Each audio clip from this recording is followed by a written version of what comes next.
You're not stuck because you're afraid. You're stuck because of how you're thinking about money. At this stage, the question isn't just, will I find something meaningful? It's more, can I afford to take the leap? And that single question, it stopped some of the most brilliant, accomplished women I know today. We're getting into the 3 money mistakes I've seen sabotage midlife career transitions, not just in others. These are mistakes I've made myself. I'm Dr. Geneva, leadership and reinvention strategist for women over 50 who are ready to design their next chapter. I've raised over $100 million, built successful ventures in my 60s, and helped hundreds of high-achieving women navigate some of the biggest turning points in their lives. But even with all that, when I left my CEO role to launch my business at 68, it tested everything I thought I knew about money. My husband was fighting cancer. My parents were ill. And I was asking myself, am I being bold or just reckless and foolish? That's when I learned these money truths the hard way. Let's walk through the biggest traps, 3 of them, and how to avoid them. Mistake number 1, leaping without a safety net. This one kept me up at night. When I left United Way to launch a new organization, I took a big salary cut. But it wasn't really a blind leap. I had a strategy. I knew how long I could sustain it.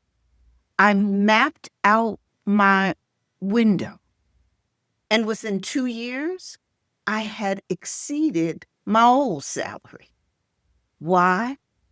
Because I brought 30 plus years of relationship building, leadership, and strategy to the table. Later, when I started my own business, I lined up consulting contracts before I left my current gig. And that's what I want for you. Not just courage to make the move, to make the leap, but strategy. You see, the mistake isn't taking the leap, it's leaping with no idea how long you can last. So before you transition, know your real expenses for 18 to 24 months. Line up income streams ahead of time. Build from stability, not stress. Mistake number 2, undervaluing your worth. This is the lie I almost believed, and it could have cost me everything. Too many women take lower pay because they're grateful someone hired them. Now, gratitude is good, but so is value. When I negotiated a leadership role at a startup, I had to shut down that little voice that was saying in my head, just be glad they want you. Just be glad they want you. Instead, I led with my receipts, decades of results, deep relationships, a track record that earned the offer. You see, age is not a liability. It's proof that you've got value. So an important thing you need to do is understand your worth and your value and not undervalue yourself. Going into any negotiation, here's what I want you to do. List 3 outcomes you've delivered that match their needs. You know, the corporation or job or organization that you're going to, so that you anchor yourself in results, not just your resume, so that you're crystal clear on your value and the results that you've delivered, and that you can talk about them in a way that makes sense and delights that person who you know is just dying to hire you. They just don't know it yet.